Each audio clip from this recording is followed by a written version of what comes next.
Hello, welcome to the Premier Fantasy Podcast, part of the Press Play Podcast Network. I'm your host, Jeff Tito Thitoff.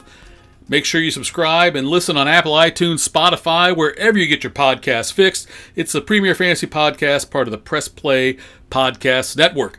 Since we last met, the NFL schedule's been released. The 17th game's been added. We've got Aaron Rodgers digging his heels in. Julio Jones is out of Atlanta.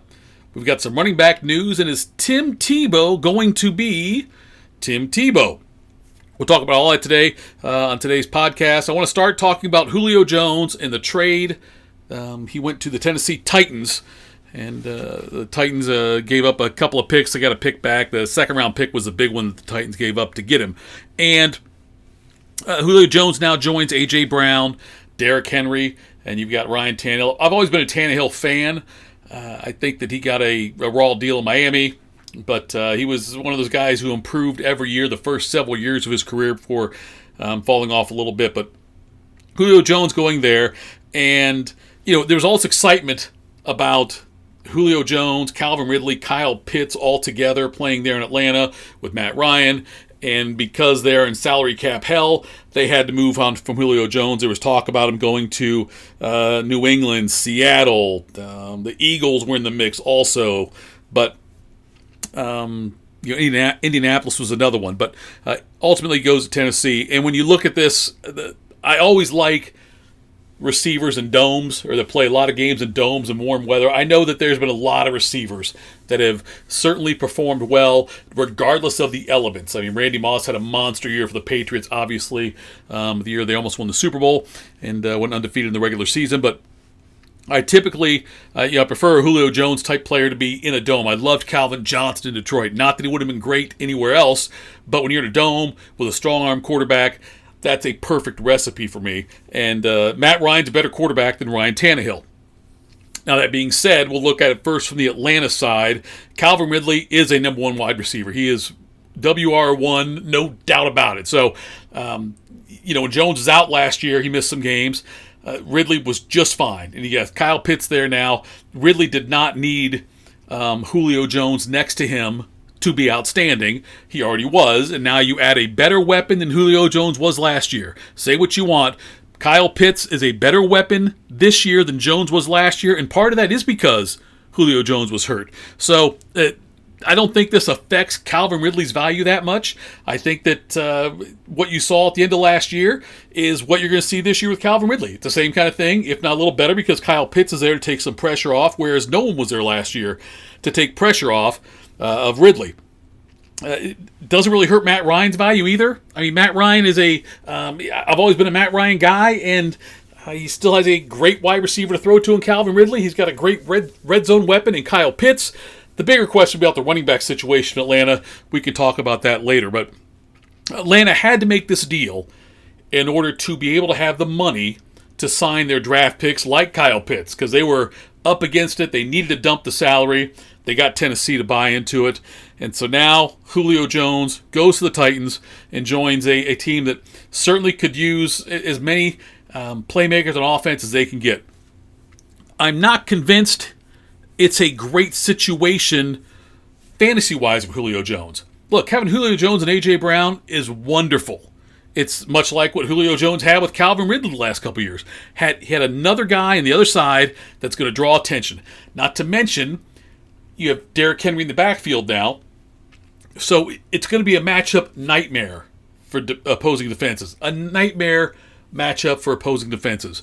Who are you going to stop? If you double-teamed Julio, it's going to obviously leave some room out there for A.J. Brown. If you double-team both Brown and Julio, well, then Derrick Henry's going to have a field day because there's less people there in the box that can attack him. So it's going to be a tough matchup. But fantasy-wise, Julio Jones isn't going to catch 100 passes this year. A.J. Brown's not going to catch 100 passes this year. There's only so many passes to be thrown and completed by Ryan Tannehill. Not to mention you've got Derrick Henry, who's a running back who, although I'm not sold on his long-term durability, long-term options, I should say, because of how many carries he's had up until this point, he's still going to, having Julio Jones helps Derrick Henry's value out a little bit, though, because he should be able to, because of the double-team situation and the way other teams are going to have to defend or attempt to defend the Titans. It's going to help him out, and it does help out Ryan Tannehill. I'm just saying, from a Julio Jones perspective, I don't expect the kind of numbers he's put up in Atlanta. Now, before missing 7 games last year, Julio Jones had averaged 162 targets per season the previous 6. Okay? Missed 7 games last year, but the previous 6 years, he averaged 162 targets a season. That's not going to happen this year. That's 10 targets a game. It's not going to happen. Even with the 17th game, he just won't get that many targets as he got in Atlanta before. So again, he's 32 years old. What can you expect out of him? I could certainly see an 80 catch type season. I could certainly see 1,000 yards. But he's not going to have the superstar, elite wide receiver 1 numbers he had in Atlanta. He will still be very good, and he will still get plenty of red zone opportunities. But if you're looking for him to get 110 catches, it's not going to happen this year. I can't see it happening. Like I say, I like Matt Ryan better as a quarterback than Tannehill, but the fact that there's so many options out there in Tennessee, I think it's a great football move for Tennessee. It's a great football move for the team. It's going to help generate more wins. Tennessee is now the favorite in the NFC South. Wonderful football decision. I'm not sure fantasy-wise, though, it's something I'd be that excited about as a Julio Jones owner playing now in Tennessee. All right, let's move on to Aaron Rodgers. The Packers say they aren't trading him. Aaron Rodgers says, I'm not playing for them. Rodgers is very envious of the Tom Brady situation. Who can blame him? The Brady goes to the Buccaneers and basically says, this is what I need. I need this, this, this, and this to compete. The Buccaneers do this, this, this, and this. They win the Super Bowl. They got everybody back now coming up this year. Rodgers has never had that kind of situation in Green Bay by the fact they have not drafted skilled position players on the offensive side of the ball early when they should have. And although Rodgers was MVP last year, the Packers have certainly had success. Boneheaded calls into the last year's playoff game against the Bucs. But Rodgers, if he stays in Green Bay, obviously Devonta Adams is going to have another monster year and all of that, but it'd be a great situation, obviously, Devonta Adams, if they keep there. I would not want to have to make the quarterback switch now in Green Bay. But if a team like Denver goes out and gets Aaron Rodgers, and Aaron Rodgers wants to go someplace to try to win, I'm not sure if Denver gives him a better chance at winning. If you look at Denver's weapons, I don't see them as being that much better than what Green Bay's got right now with their wide receivers and with Aaron Jones. So, if Rodgers wants to go someplace and try to win and maximize his last couple of years, I don't know if Denver's the right way to go. Green Bay right now is his best opportunity to make it to the Super Bowl again. San Francisco, they appear set. They're going to groom Trey Lance, so I don't see him going there. The one team I could look at potentially shaking things up and making a move would be the Las Vegas Raiders. And I don't know if they're any closer to winning, though. If they get Rodgers, I don't know if it's a better situation there for him either. Rodgers' best situation, if he truly wants to just win, if he truly wants to get to the Super Bowl, and for fantasy purposes, I would say that Green Bay is the best spot for him. It sucks, but the fact of the matter is Rodgers is probably going to retire with 1 Super Bowl ring. Matt LaFleur blew it last year by not going on 4th down against Tampa Bay. But that's the way I see the Green Bay situation is now. And Aaron Rodgers, I think eventually he's going to end up playing for Green Bay. I don't see somebody pulling a trigger on the deal that Rodgers wants to go to give him a better chance of winning in 2021. All right, regarding the NFL schedule, the 17th game being added, and I don't look too much at the matchups later in the season. If you try to get ahead of yourself and say, well, if I'm in the playoffs these certain weeks, what are the matchups going to be? Who do I want to target based on last year's defenses? And really, you can't really do that yet because injuries happen, and with the way the NFL works, with all the year-to-year, teams getting better, teams getting worse. If a quarterback's going to go down somewhere, it could ultimately change so much of how a team's perceived right now versus how they're going to look when you get down to weeks 14, 15, and 16. I will say, though, as a commissioner of several leagues, that the most important part right now is determining how your league is going to handle the additional week. It's now an 18-week season with 17 games being played. So if you had a situation where your season always ended in week 16, then, it's you want to look now, week 17, if you have to add something else in there. Do you add an extra regular season game, an extra playoff game, however you want to do it? In one of my leagues that's got 2 5-team divisions, we're going to make that final week of the regular season be cross-division games with the first-place team in one division playing the fifth-place team in the other, and so on. But there's a lot of different ways you can attack it. But just make sure you have a plan in place and get it out to your league members, especially in keeper leagues or dynasty franchise-type leagues, that you have some kind of decision made prior to doing any kind of drafting before you're ready for the 2021 season. But more football, in my opinion, is always better. So I'm excited about having the additional game and the extension of the season for the NFL.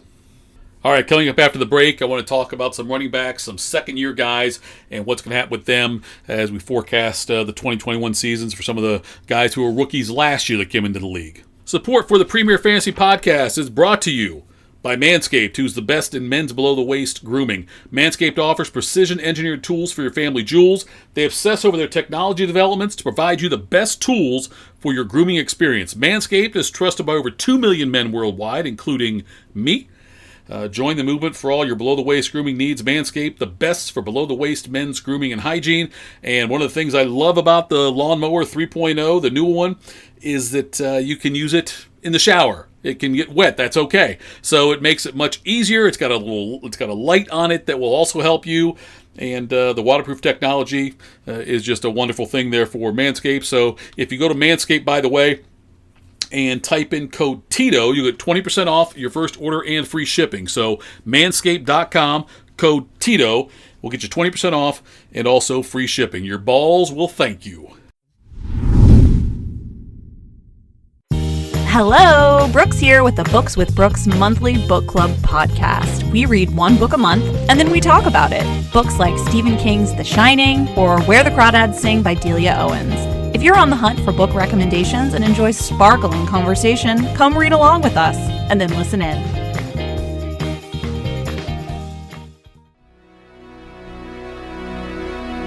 Hey everybody, it's Sam Amico from Cavs on the Break NBA podcast. Be sure to give us a listen for all your Cleveland Cavaliers recaps, analysis, breakdowns, draft talk, free agency. The list goes on and on. Give us a listen, Cavs on the Break NBA podcast. Hey, it's JD from the Hyman Podcast. I created this podcast to have hard conversations. Conversations that make us human but are also wildly uncomfortable. Conversations that help give voice to the voiceless and to the marginalized. Now you can listen to the entire first season on Apple Podcasts, Spotify, or wherever you get your podcasts from. Consider this your personal invitation to join the conversation. Hi, my name is Jeremy Powell, co-host of the Oranges, Oranger, Browns podcast. Check us out anywhere you listen to podcasts. For all your Browns coverage, post-game, pre-game, anything you need Browns, you'll find it here on the Oranges, Oranger, Browns podcast. All right, we're back. Let's talk 2020 rookie running backs and how they're going to do potentially in year 2 in their respective situations. The first one I want to talk about is an undrafted rookie who set a record last year for most rushing yards by an undrafted rookie, when James Robinson from Jacksonville in 14 games had 1,070 yards and 7 touchdowns. He also caught 49 passes for another 3 touchdowns, and he was rewarded for all that by Jacksonville drafting Travis Etienne in the first round out of Clemson with new head coach Urban Meyer there in Jacksonville. And there was all kinds of, Robinson did all this, and now they're going to bring in Etienne to be the guy, and what's it going to mean for Robinson's value? And look, I don't see it being as detrimental as everyone else might see it. Robinson's 5'10", 220. Etienne also 5'10" and 210. So they're similar in size. When Urban Meyer was at Ohio State, he had a running back named Curtis Samuel, who was part of a crowded backfield that included Mike Weber and quarterback J.T. Barrett. J.T. Barrett led the team in rushing attempts in 2016. Samuel was third on that team in carries. He had 97 for 771 yards, almost 8 yards a carry, and he rushed for 8 touchdowns. But he also had 865 yards receiving on 74 receptions that year and another 7 touchdowns. So I could see Urban Meyer having Travis Etienne in that kind of role where I don't think he'll get more carries than Robinson, but he will end the season, I think, with more rushing and receiving yards total than Robinson. But it's not going to be someone who takes away all of these touches that Robinson had. It's going to cut into Robinson's receptions for sure. It will slightly cut into his carries, But I still think that Robinson has the most carries on the team, and he's still a valuable option.